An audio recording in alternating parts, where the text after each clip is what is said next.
I've had some requests for tips to cook a super easy potato gnocchi that's pillowy and not like little rubber bullets. The first tip is bake your potatoes. Don't boil them on a cake rack in the oven. Once these guys are cooked, a knife goes in and comes out really easily like that. Now let's cut them in half. This is the key, right? Rather than boiling them. And now we're just going to let them steam here. And that's going to get rid of a little bit of the moisture. Let them steam for a few minutes. Steam has stopped coming off these now, which is a good sign. And then I'm going to pop it into my ricer, skin side up, and I am just going to rice it straight onto the chopping board. And then I can pull out the skin. There you go, skins. If you comment gnocchi, I'll send you the recipe and I'll put a link where you can buy one of these on Amazon. But if you don't have one of these, use a potato masher, it'll be absolutely fine. You can save those skins and fry them up. They'll be delicious. A little bit of salt on them. If you're feeling fancy, you could put some truffle salt on them. The trick is to get them skin side up. And you can see the steam's coming out of them. I'm going to leave these on the bench for just a couple of minutes, and then I'm going to weigh them because I need 500 grams of the actual riced potato. So the flour's important. This is made for gnocchi, so it's milled so fine, it's ridiculous. So it's going to melt into the potato. So I've got the measurement out, I've got the salt. So the salt's going in, and not all the flour, because I can always add more. I'll get most of it in there. I'll save a little bit there for later.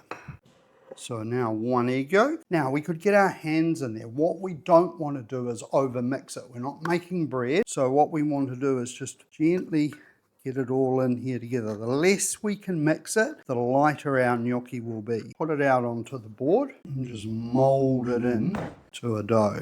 You can feel it, it's not sticky. You can see I roll it like a log. So I'm going to cut that into 4, rolling it out into a rope, out to make the perfect gnocchi that melts in your mouth like little pillows. Nuts, right? So now I'm going to cut them into pieces, roughly the same size. Dust some flour so it doesn't stick. Quick wash of your hands. Make sure you got a little bit of flour on them, and then you're just going to, with your thumb, push down and roll. And then you get the little indent and you've got the lines on the other side. Use floury potatoes like agria. More starch, less water, better gnocchi, right? Bake your spuds, because drier potato means less flour and lighter gnocchi. You'll get a wetter potato if you boil them. Rice or mash them while they're still warm. Let that steam escape before we mix it up. If you get too much flour and you end up with dense gnocchi, don't knead it like bread. A light hand is the difference between soft and tough.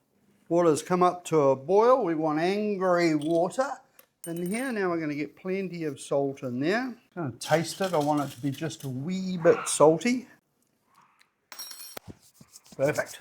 Let's do them in batches. I won't get them all in one hit.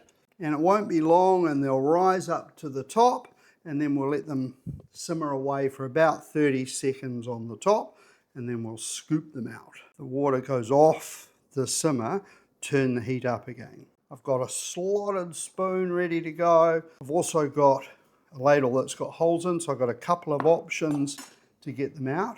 A bowl ready for them. So we'll get a little bit of really good extra virgin olive oil in there, waiting for them to rise to the top, floating their way up, and then about 30 seconds on the top, and they can come out. Oh, these are looking good. Watch pot doesn't boil. You see they've got these lovely little holes in them. It's going to hold the sauce, and I've got the lines on the top. They look good. Just on their own like that, with a little bit of cracked pepper over and a little bit of parmesan, they'd be super good. I'm going to do just a very easy one with some butter, just a couple of drops. That's extra virgin olive oil with garlic in it. So I'm just going to do one portion up here, a little bit of chili because I like it spicy, and I'm going to get some Italian seasoning in here. If I had sage and garlic, I'd do it with just sage and garlic, but this is going to be really good just as it is. Let's get some gnocchi in here.